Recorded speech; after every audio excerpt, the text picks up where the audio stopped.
আসসালামু আলাইকুম স্পোর্টস 24/7 এর আরো একটা নতুন ভিডিওতে আপনাদের সবাইকে ওয়েলকাম করছি। যথারীতি আপনাদের সাথে যুক্ত আছি আমি তালহা ইবনে শরীফ এবং ভিডিওটি সরাসরি দেখছেন স্পোর্টস 24/7 এর অফিসিয়াল ফেসবুক পেজে। দর্শক, ফার্স্ট অফ অল যেই ক্যাপশনটা এতক্ষণ দেখেছেন আপনারা এবং প্রথমে আমি যে কথাটা বলবো যে welcome to a Real Madrid you have never seen before. কথাটার মর্মার্থ আসলে অনেক, বিকজ আমরা গত সিজনে দেখেছি রিয়াল মাদ্রিদের খুব বেশি ধ্বংসস্তূপের ভিতরে পড়েছিল তারা, কোনো ম্যাচ তারা বেরো করতে পারেনি এবং প্রতিটা ম্যাচে কোনো না কোনো জায়গায় তাদের কিছু ত্রুটি থাকার কারণে প্রতিটা ম্যাচ তাদেরকে হারতে হয়েছে।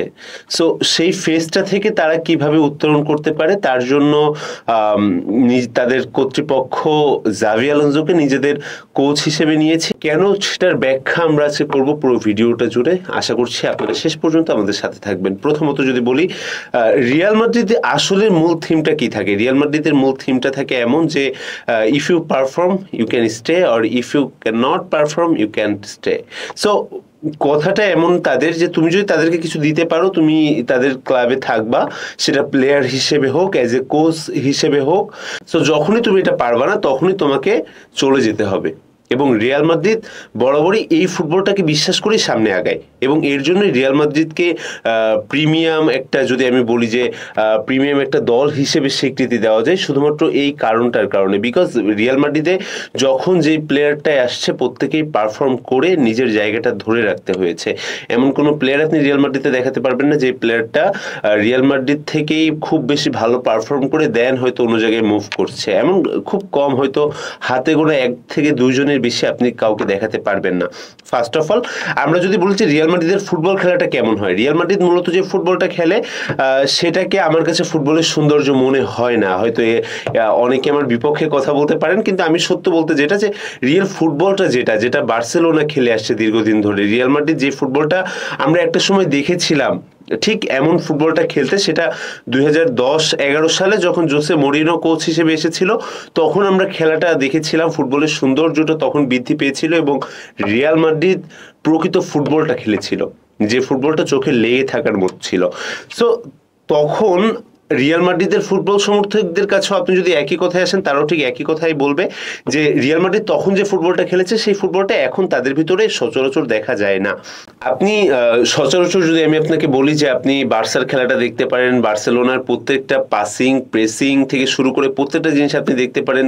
ফুটবল খেলাটা যাকে বলে তার প্রকৃত মর্মার্থটা বোঝায়। এর মানে এই না যে আমি রিয়াল মাদ্রিদকে ছোট করে দেখছি। রিয়াল মাদ্রিদ আমার কাছে মনে হয় যে ফুটবল বিশ্বের কাছে একটা আলোচিত গন্তব্য, যেটা হয়তো অনেকের আশা থাকে, আকাঙ্ক্ষা থাকে এবং অনেকের কাছে যেটা স্বপ্নের বিষয়। এবং আমি যে কথাটা বলছি যে রিয়াল মাদ্রিদের বিশেষ করে আপনি জিদানের পরে কার্লো আনচেলত্তিকে দেখেন, তারপরে এখনকার যে সময়টাতে আমি কেন আজকে ফার্স্টে এই কথাটা বলেছিলাম যে welcome to a Real Madrid you have never seen before, because আপনি বর্তমানে যে কোচকে রিয়াল মাদ্রিদে দেখছেন জাভি আলোনসো, মাস্টার মাইন্ড বলা যায়, একটা ক্রিয়েটিভ মানুষ বলা যায়, একটা আর্টিস্ট বলা যায়, যিনি ফুটবলকে নিয়ে তিনি আর্ট করেন। কথাটা হয়তো আমি কোনো অংশে ভুল বলবো না এবং যারা আমার সাথে রিয়াল মাদ্রিদ সমর্থকরা যারা দেখছেন ভিডিওটা তারা হয়তো আমার সাথে একমত হবেন যে দীর্ঘদিন পরে হয়তো আমরা সেই ফুটবলটা দেখতে চলেছি আবার নতুনভাবে। সব ম্যানেজারের আর কি এরকম স্কিলটা থাকে না, যে স্কিলগুলো কিছু কিছু ম্যানেজার স্পেসিফিকভাবে নিজেদের সাথে বহন করে। জাভি আলোনসো তাদের ভিতরে একজন এবং জাভি আলোনসো প্লেয়ারদের সাথে 10 বছর মেয়াদে হয়তো থাকতেও পারেন এবং সেটা সম্পূর্ণভাবে ডিপেন্ড করছে যে প্লেয়াররা কতটুকু পারছে কোপ আপ করতে এবং জাভি আলোনসো পারছেন কিনা যে তাদের শিরোপার স্বাদটা নিতে এবং প্রকৃত ফুটবলটা খেলাতে। তো এর উপরেই ডিপেন্ড করবে মূলত যে জাভি আলোনসো আসলে কতটুকু পারদর্শী হয়ে উঠছেন অথবা কতটুকু সাকসেস পাচ্ছেন রিয়াল মাদ্রিদকে খুব ভালো একটা পর্যায়ে নিয়ে যাওয়ার জন্য। সো আমি বলি যে I think Xavi is one of the great artist in football, কারণ আমি সেই কথাটা আগেই বললাম যে জাভির ফুটবলটা আপনি দেখার মতো হবে। বিকজ যখন জাভি এমন ফুটবলটা খেলে না যে আপনাকে করতে হবে, সো আপনাকেই করতে হবে, যেমনটা আমরা দেখেছি এমবাপ্পের সময় হয়েছে গত সিজনে। জাভির কথা হচ্ছে যদি এমবাপ্পে না পারে সেই জায়গাতে অন্য কেউ এসে হইলেও করতে হবে, কিন্তু আপনাকে করতে হবে। জাভি এমন মাইন্ড নিয়ে চলে যেখানে আপনার একটা স্কিল দিয়ে আপনি কখনো জাভিকে সন্তুষ্ট করতে পারবেন না, আপনাকে একাধিক স্কিল দিয়ে জাভিকে সন্তুষ্ট করতে হবে। যেই কাজটা ফরওয়ার্ডরা পাচ্ছে না সেই কাজটা হয়তো মিডফিল্ডারদের করতে হবে, যেই কাজটা হয়তো স্ট্রাইকার পারছে না সেটা হয়তো লেফট উইং বা রাইট উইংকে করতে হবে। সো জাভির আন্ডারে যখন এমন একটা দল জাভির আন্ডারে যাবে যে এখানে প্রত্যেকটা মানুষ ক্যাপাবল যে জাভিকে এইভাবে মেনে নিতে এবং জাভির মতো করে নিজেদেরকে তৈরি করে নিতে, সো সেখানে বলা যায় যে পরবর্তী সিজন রিয়াল মাদ্রিদের জন্য খুব বেশি ভালো কাটবে। বিকজ আমি নিজে জাভির, আপনি এর আগে লেভারকুসেনে জাভির খেলাটা দেখেন, জাভির প্রত্যেকটা বিষয় দেখেন, আপনার নিজের কাছেও জিনিসটা খুব বেশি আইকেজি লাগবে। বিকজ জাভির মতো একটা কোচ যখন মাঠে প্রেজেন্ট থাকবে তখন আপনার কাছে বাড়তি একটা চাপ অবশ্যই আপনার উপরে থাকবে। বিকজ জাভির মতো মাস্টারমাইন্ড একটা কোচ খুব সচরাচর ফুটবল ইতিহাসে মেলে না। আমি যদি একটু আসি যে ব্যাক লাইনে রিয়াল মাদ্রিদের যেমন আমরা দেখেছি আগের সিজনে খুব বেশি বাজে গেছে এবং ব্যাক লাইনটা খুব বেশি ভালো তারা করতে পারেনি, তবে সেই জায়গা থেকে আমার মনে হয় এই সিজনে রিয়াল সমর্থক যারা আছে তাদের ওই জায়গাতে টেনশনের কোনো কারণ থাকবে না। বিকজ সেখানে রুডিগার আসছে, সেখানে কারভাজাল আসছে, সেখানে আলেকজান্ডার আসছে, মিনাতো, বেনফিকার একটা লেফট ব্যাক আসছে। সো গত সিজনে যেটার ফিল তারা অভাব করেছে, তারা ফিল করেছে সেটা হয়তো এইবার পূরণ হবে রিয়াল মাদ্রিদের। যে আমরা দেখেছি ডিফেন্সিভের যে জায়গাটাতে তারা দুর্বল, তারা যেখানে ব্যাকলাইনে যে জায়গাগুলোতে তাদের বারবার একই রকম সমস্যা বারবার দেখা দিচ্ছে, যেটা তাদের ফ্যান বেস থেকে নানানভাবে আমরা সোশ্যাল মিডিয়াতে বারবার একই জিনিস দেখেছি, সেই জায়গাটাতে হয়তো রিয়াল মাদ্রিদ খুব বেশি ভালো পারফর্ম এবার করতে পারে এবং সে আশাটা করা যেতেই পারে। মাস্টার ক্লাস গেম আমি আশা করি অনেক দিন পরে রিয়াল মাদ্রিদের কাছ থেকে আমি দেখবো। বিকজ যেহেতু সেখানে কোচ হিসেবে জাভি আলোনসো রয়েছে এবং একটা কথা যেটা না বললে নয় সেটা হচ্ছে আর্দা গুলার। আমার কাছে মনে হয় যে আর্দা গুলারকে আপনি কম্পিট করতে পারেন লামিন ইয়ামালের সাথে, অ্যান্ড সেই জায়গাটা খুব বেশি ভালো বুঝবে হয়তো জাভি আলোনসো, যে জায়গাটাতে আমার কাছে মনে হয় যে ফ্লোরিয়ান ব্লিস প্রোফাইলের তেমন কেউই নাই, শুধুমাত্র আর্দা গুলারই বিদ্যমান আছে এবং আর্দা গুলারের মতো কেউ নাই রিয়াল মাদ্রিদ টিমে। সো আর্দা গুলারকে খুব ভালোভাবে যদি প্রপার ইউজটা করতে পারে সেটা একমাত্র জাভি আলোনসো করতে পারবে। অ্যান্ড এর পাশাপাশি আপনি দেখেন গত সিজনের আগের সিজনে যেখানে রিয়াল মাদ্রিদের ভিনিসিয়াস জুনিয়র বলেন, আপনি এনরিকে বলেন, আপনি ভালভার্দে বলেন, বেলিংহামরে বলেন, প্রত্যেকে দুর্দান্ত পারফর্ম করেছে তাদের নিজেদের জায়গা থেকে। But in this season they are all flopped. হয় বিকজ আমার কাছে মনে হয় যে আপনি যখন স্ট্রাইকার এমন একজনকে খেলাচ্ছেন, এমবাপ্পের মতো একটা তারকা ফুটবলারকে, এমবাপ্পে নিজে আমার কাছে মনে হয় যে ফুটবলার হিসেবে খুবই বেশি ভালো অ্যান্ড মাইন্ড ব্লোয়িং একটা পার্সন, কিন্তু স্কিলের দিক থেকে বা তাকে কম্বাইন্ড করার দিক থেকে তার সাথে যে একটা chemical reaction on field create করবে এমন প্লেয়ার খুব কম। আপনি দেখেন ভিনিসিয়াস জুনিয়র যে গত সিজনে আপনার ব্যালন ডি'অরের জন্য খুব বেশি দৌড়েছিল এবং অনেক ক্ষেত্রে সম্ভাবনাও ছিল যে তার ব্যালন ডি'অর নেওয়ার, সেই ভিনিসিয়াস জুনিয়র এই সিজনে এসে একদম ফ্লপ। সো কার্লে আনচেলত্তির ভিতরে হয়তো আমার কাছে মনে হয় যে বিষয়টার হয়তো একটু অভাব হয়েছে, সেটা হচ্ছে ভিনিসিয়াসের সাথে স্ট্রাইকার হিসেবে এমবাপ্পের খুব যে ভালো যে মিল বন্ধন বা তাদের ভিতরে যে রিয়াকশনটা তৈরি করবে, এখানে হয়তো তিনি এটা করতে পারেনি এবং সেই কারণে ভিনিসিয়াস জুনিয়র ফ্লপ হয়েছে।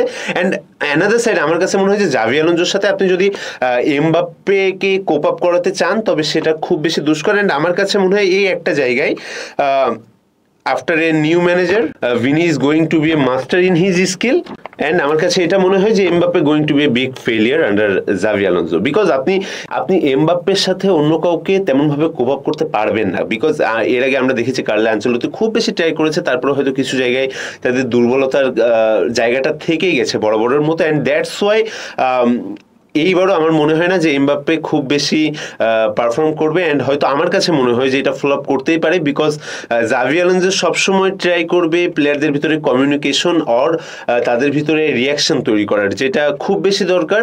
অ্যান্ড জাভি আলোনসো এইভাবেই খেলে থাকে। আপনি আগের লেভারকুসেনের খেলাগুলো দেখতে পারেন, তার আগের খেলাগুলো দেখতে পারেন, আপনি সব জায়গায় তার এই যে মতাদর্শ এটা আপনি দেখতেই পারবেন। অ্যান্ড আমার কাছে মনে হয় দ্যাটস ওয়াই এমবাপ্পের জায়গায় হয়তো এনরিক আবার জ্বলে উঠতে পারে। এমবাপ্পের জায়গায় হয়তো আমরা যেটা গুঞ্জন শুনছি যে রিয়াল মাদ্রিদ আরো স্ট্রাইকার খুঁজছে, এবং আমার কাছে মনে হচ্ছে যে হ্যাঁ হয়তো এমবাপ্পের এই জায়গাটা খুবই হয়তো দুর্বল হবে এবং এমবাপ্পে হয়তো স্কোয়াডের বাইরে অনেক সময় বেঞ্চে অথবা হাফ টাইমের পরে বেঞ্চে চলেই যেতে পারে, এটা স্বাভাবিক হতে পারে। এন্ড আমি লাস্ট যে কথাটা নিয়ে আলোচনা করব ট্রেন্ট আলেকজান্ডারকে নিয়ে, হয়তো এরপরে রিয়াল মাদ্রিদের সমর্থকরা আমার বিরুদ্ধে ক্ষোভ প্রকাশ করতেই পারেন, তবে আমার কাছে মনে হয় যে এটা যে খুব বেশি ভালো একটা সাইনিং হয়েছে আমার কাছে এটা মনে হয় না। আমি এটা নিয়ে যথেষ্ট আশাবাদী না, কেননা মিডফিল্ডার যেখানে বেলিংহাম, চুয়ামিনি, আর্দা গুলারের মতো প্লেয়ার রয়েছে, সেখানে আপনি ট্রেন্ট আলেকজান্ডারকে কতটুকু ইউজ আপ করতে পারবেন, অথবা দেখা যাচ্ছে এদের ভিতরে কেউ যখন পারছে না হুট করে আপনি ট্রেন্ট আলেকজান্ডারকে নামাচ্ছেন, জিনিসটা কোপ আপ করবে না তাদের সাথে। অ্যান্ড এই জায়গাতে হয়তো আমার কাছে মনে হয় যে সেখানে খুব বেশি সুযোগ না হলেও হয়তো ফুল ব্যাকে আমার কাছে মনে হয় যে তার বিষয়ে ভাবা উচিত ছিল। অ্যান্ড তাকে যদি ফুল ব্যাকে ইউজ করার কোনো টেকনিক থাকে, অথবা তাকে যদি ফুল ব্যাকে ইউজ করা যায়, সেটা হয়তো আমার কাছে মনে হয় একটু বেশি ভালো হবে, যেখানে হয়তো ভালভার্দের মতো প্লেয়াররা রয়েছে, তাদের সাবে হয়তো খেলানো যেতে পারে ট্রেন্ট আলেকজান্ডারকে। অ্যান্ড লাস্ট ওয়ান আমার কাছে মনে হয় যে রদ্রিগো, জাভি আলোনসোর আন্ডারে রদ্রিগো খুব বেশি ভালো মাপের একজন খেলোয়াড় হয়ে উঠতেই পারে। বিকজ আপনি দেখেন হ্যান্সি ফ্লিক যেভাবে রাফিনহাকে বানিয়েছে, সেইভাবে কিন্তু জাভি কিন্তু রদ্রিগোকে বানাতেই পারে। বিকজ আমার কাছে মনে হয় যে হ্যাঁ, দেখেন আপনি রাফিনাকে গত সিজন দেখেন যে সে বেঞ্চে বসেছিল, বাট এই সিজনে দেখেন একাই পুরো টিমটাকে একা হাতে হ্যান্ডেল করেছে, এবং কি বলবো যে একদম মেইন পয়েন্টে থেকে টিমকে সাপোর্ট করেছে, যে জিনিসটা হয়তো রদ্রিগোর ক্ষেত্রেও হতে পারে জাভি আলোনসোর মাধ্যমে, এবং সেটা দেখার অপেক্ষায় হয়তো রিয়াল মাদ্রিদ সমর্থকরা রয়েছেন। এবং আশা করছি নেক্সট সিজনটা খুবই বেশি ভালো যাবে। আমরা পুরো রিয়াল মাদ্রিদের স্কোয়াড নিয়ে আলোচনা করলাম, আমরা মিডফিল্ড নিয়ে আলোচনা করেছি, আমরা স্ট্রাইকার নিয়ে আলোচনা করেছি, আমরা ডিফেন্সিভ পর্যায়গুলো নিয়ে আলোচনা করেছি। অ্যান্ড আমার কাছে মনে হয় যে নেক্সট সিজন জাভি আলোনসোর সাথে যদি প্রত্যেকটা প্লেয়ার কোপ আপ করতে পারে, আমার কাছে মনে হয় যে ভিনি নিজের প্রাইমে ফিরবে। আমার কাছে মনে হয় যে এমবাপ্পে যদি একটু কোপ আপ করতে পারে জাভি আলোনসোর সাথে, তবে বিস্ট একটা প্লেয়ার তৈরি হবে সে। বিশেষ করে যদি আমরা বলি যে আগে যে জায়গাটাতে আমরা দুর্বলতার জায়গাটা দেখেছি ডিফেন্সের ক্ষেত্রে, সেইখানে নতুন করে আমার কাছে মনে হয় না যে খুব বেশি ভাবার বিষয় আছে। বিকজ বেনফিকার আমরা যে লেফট ব্যাকের কথা বলছি, এবং আমরা এর পাশাপাশি রুডিগার, কারভাজাল সহ আরও যাদেরকে নিয়ে আলোচনা করলাম এতক্ষণ ধরে, তারা বেশ ভালো একটা ভূমিকা রাখতে পারে। অ্যান্ড আমার কাছে মনে হয় না যে নেক্সট সিজনে এখানে খুব বেশি দুর্বলতার জায়গা আমরা দেখবো। অ্যান্ড হয়তো নেক্সট সিজনে খুব ভালো একটা সময় কাটাতে চলেছে রিয়াল মাদ্রিদ। দর্শক, আপনাদের কি মনে হয় আজকের আলোচনার পুরোটুকু নিয়ে জানাবেন আমাদের সাথে। ততক্ষণ পর্যন্ত ভালো থাকুন, খোদা হাফেজ।